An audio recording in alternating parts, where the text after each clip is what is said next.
Hello everyone.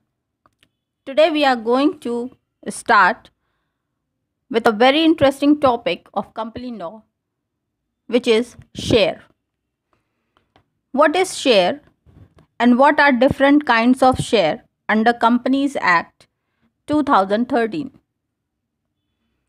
According to the most suitable definition of share, a share is a right to participate in profits made by a company while it is going on concern and declares dividends in the assets of the company in the event of its being wound up. Thus, it is not a sum of money but carries with it a bundle of rights and liabilities. It may be called as an interest measured by a sum of money. अब आइए इस definition को थोड़ा और detail में समझते हैं। Share क्या होता है? शेयर एक तरह का आपको हक है, राइट है। किस चीज़ का? To participate in the profits made by company, कि कंपनी जिसके आप शेयर होल्डर्स हैं वो जब भी कोई भी प्रॉफिट कमाती है तो उस प्रॉफिट में आपकी हिस्सेदारी है, इस चीज़ का हक होता है शेयर। और जब तक कि कंपनी चल रही है, it is a going on concern, तब तक ये प्रॉफिट में आपकी हिस्सेदारी बनी रहेगी। यहाँ तक कि जब भी कंपनी वाउंड अप होगी, यानी कंपनी को बंद करने की तैयारी होगी, उस समय भी आपको जो कंपनी का फाइनल एसेट्स होगा उसमें से आपको हिस्सेदारी मिलेगी।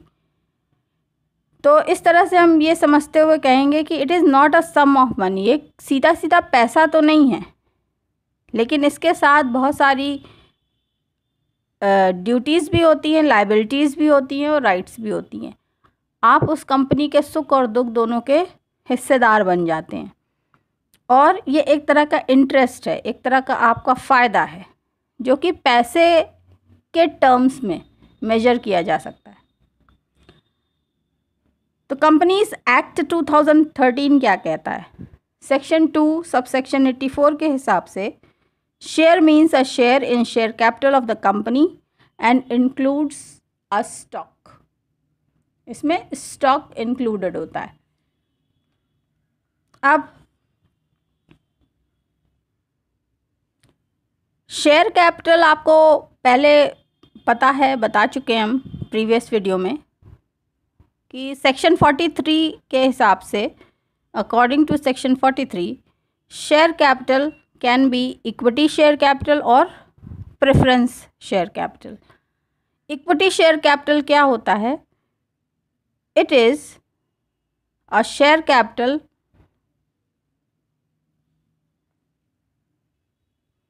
which is basically not a preference share capital. Preference share capital के अपने जो राइट्स होते हैं वो राइट्स यदि नहीं हैं तो वो कहलाएगा equity share capital. Equity share capital भी दो तरीके के हैं, equity share with voting rights और दूसरा होता है equity share with differential rights as to dividend, voting or otherwise in accordance to rules which may be prescribed. Preference share capital क्या होता है ये जब आप समझ जाते हैं तो जो ये नहीं है वही इक्विटी शेयर है। तो प्रेफरेंस शेयर कैपिटल सेक्शन 43 के हिसाब से कहता है कि is one which fulfils the following two condition. दो कंडीशंस फुलफिल होती हैं तो आप उसको प्रेफरेंस शेयर कैपिटल कह सकते हैं। पहला, with regard to dividend it carries a preferential right to be paid a fixed amount or an amount calculated at a fixed rate which may be either free or subject to income tax. तो जब dividend का payment होता है तो उसमें preferential right होता है, यानी कि उसमें पहले पेमेंट प्रेफरेंस शेयर होल्डर्स को किया जाएगा। और दूसरी बात है कि विथ रिगार्ड टू कैपिटल, जब कैपिटल की बात आती है, जबकि वाइंडिंग अप हो रही है कंपनी, तो रीपेमेंट ऑफ कैपिटल जो होगा तो भी प्रेफरेंशियल राइट होता है प्रेफरेंस शेयर कैपिटल के होल्डर्स के पास। तो प्रेफरेंस है, उनको पहले उनको दिया जाएगा, फिर जो बचेगा वो इक्विटी में बटेगा, ऐसा आप समझ सकते हैं। So a holder of preference share may, in addition to preferential rights as to dividend, will the company is going on concern and share in assets of the company in the event of winding up, जैसा कि definition में भी कहा जा चुका है.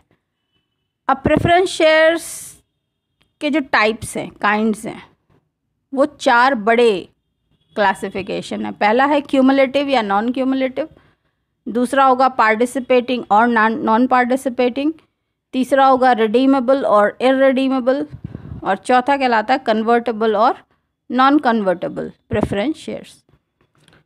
तो आइए ये प्रेफरेंस शेयर कैपिटल के जो 4 प्रकार हैं इसको एक एक करके शॉर्ट में जल्दी से समझ लेते हैं.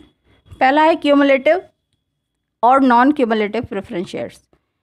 In case of cumulative preference shares, if profits of the company in any year are not sufficient enough to pay the dividend on such shares, the deficiency must be made good out of profits of the subsequent years. Cumulative preference shares तब कहलाते हैं. Cumulative का मतलब होता है कि इकट्ठा होता रहता है, वो डिलीट नहीं होगा. यानी अगर एक वर्ष में किसी में प्रॉफिट नहीं हुआ कंपनी को, तो वो जो प्रॉफिट पेमेंट है प्रेफरेंस शेयर होल्डर्स को, वो आने वाले जो साल हैं उसमें से करना पड़ेगा. यानी ऐसा नहीं है कि प्रॉफिट नहीं हुआ है तो आप पेमेंट नहीं करेंगे. जो नेक्स्ट सब्सिक्वेंट ईयर्स हैं उसमें जो प्रॉफिट्स होगा उसमें से फिर आप उनको पेमेंट करेंगे.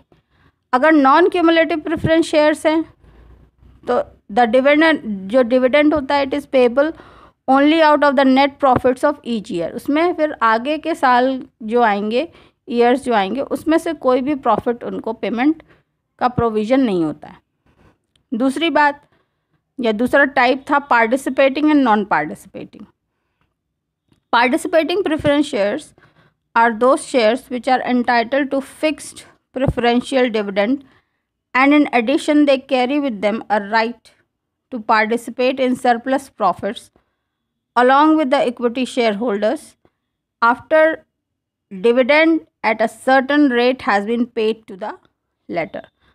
Participating preference shares holders को एक और फ़ायदा है, वो entitled हैं एक fixed preferential dividend के भी, बावजूद कि उनको जो सरप्लस प्रॉफिट्स, जो सरप्लस जैसे पहले बट गया प्रेफरेंस शेयर होल्डर्स पे, उसके बाद जो कुछ अमाउंट बचता है वो बटेगा इक्विटी शेयर होल्डर्स में. इसके बाद भी अगर कुछ सरप्लस प्रॉफिट बचता है तो फिर से प्रेफरेंस शेयर होल्डर्स को उसमें हिस्सेदारी होती है. तो ये कहलाता है पार्टिसिपेटिंग शेयर्स. और अगर ऐसा उनको अलाउड नहीं है तो वो कहलाएंगे नॉन पार्टिसिपेटिंग शेयर्स. फिर थर्ड है रिडीमेबल या इररिडीमेबल प्रेफरेंस शेयर. ये सेक्शन 55 के अंतर्गत कंपनीज एक्ट में बताया गया है. There must be however an authority to issue such shares in the articles of the company. जो रिडीमेबल या इररिडीमेबल शेयर्स हैं ये एओए में मेंशन होना चाहिए कि कंपनी इशू कर सकती है या नहीं.